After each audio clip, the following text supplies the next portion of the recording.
In this video, I'm going to show how to do some problems from chapter R1 through the first part of R4. So let's get started.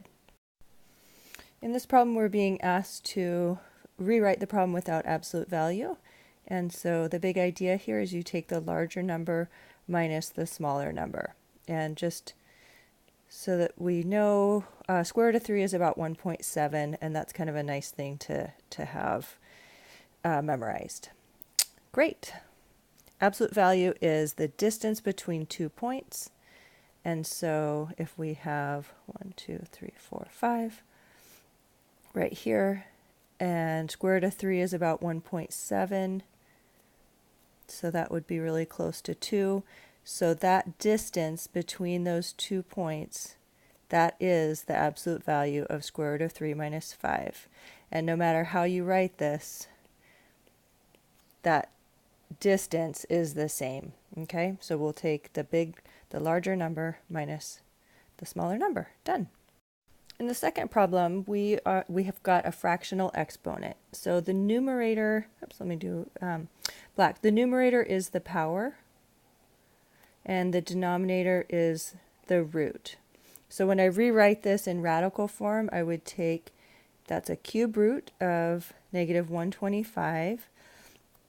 And then that is taken to the power of 2. Now, the cube root of negative 125 is negative 5. And then I would need to keep squaring that. And that is because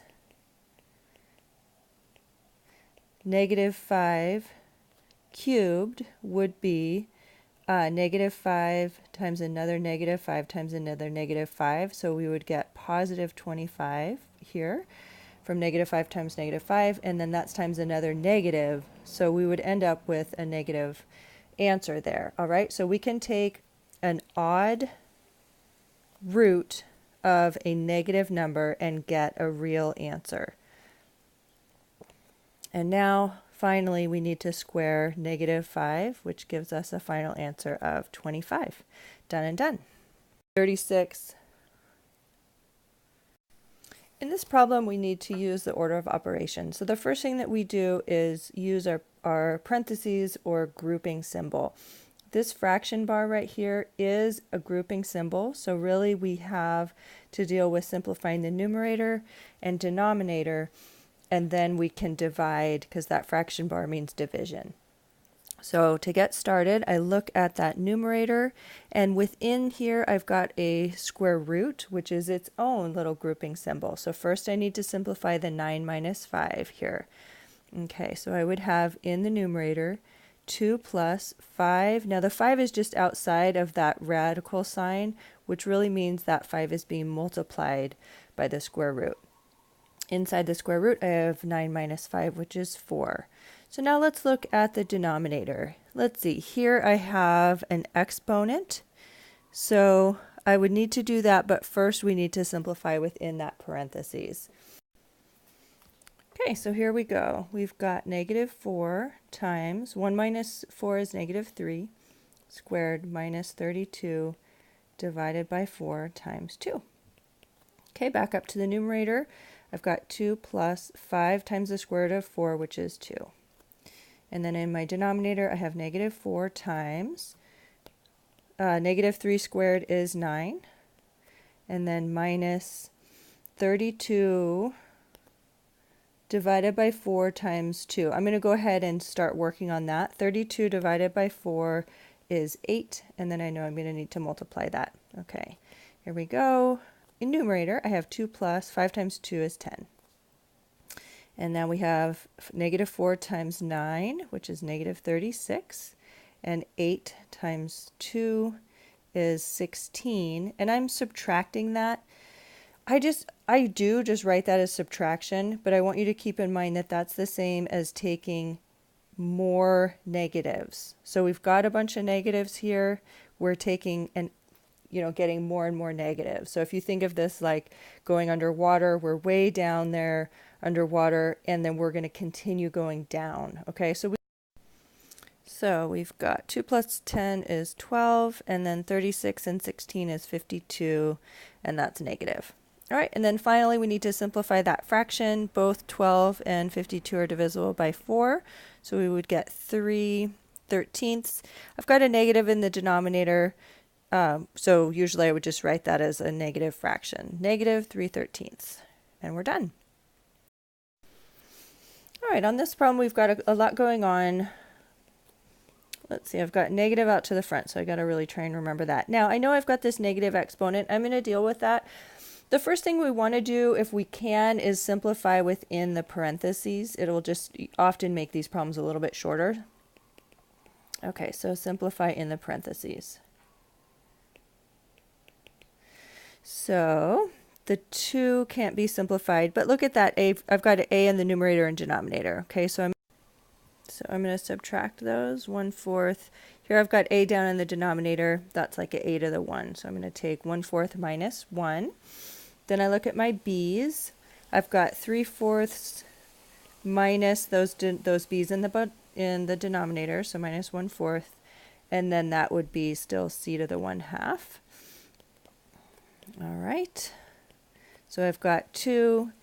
A 1/4 minus 1 is, you can just get a little common denominator here. So 1/4 minus 4/4 is negative 3/4. Then I have b, 3/4 minus 1/4 is 2/4, and c to the 1/2. Still simplifying in the parentheses there because I have this negative exponent. Then I'm going to take the reciprocal of a, which is 1/a, so that brings my a down to the denominator.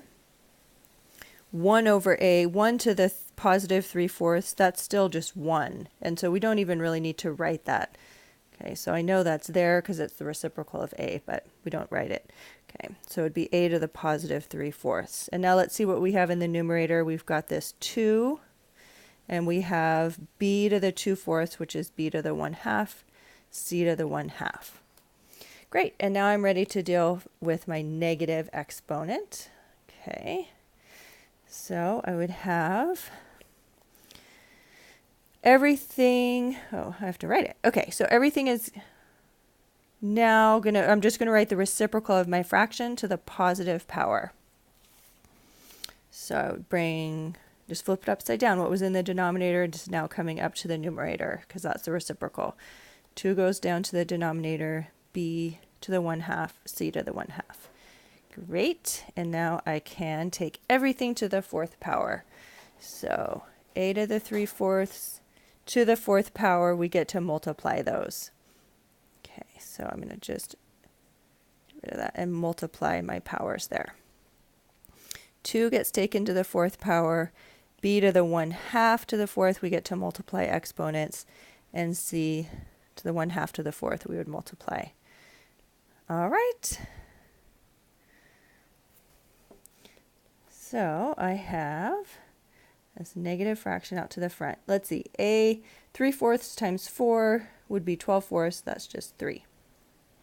2 to the 4th, we would get 2 times 2 times 2 times 2, so that would be 4 times 4, which is 16. If you got 8, that's a super common mistake where you just want to multiply those, but nope, you need to take 2 times itself 4 times. All right, so we've got 16. And then 1/2 of 4, that's b squared and c squared. And that is done. Okay, so let's see what we did. First, we simplified within the parentheses. So that's the first step. All right, and then once that all was done, then we dealt with this negative exponent. So the second step would be to a negative exponent means the reciprocal to the positive power. All right, and then and all throughout we're using the exponent rules. And that's how we got our answer.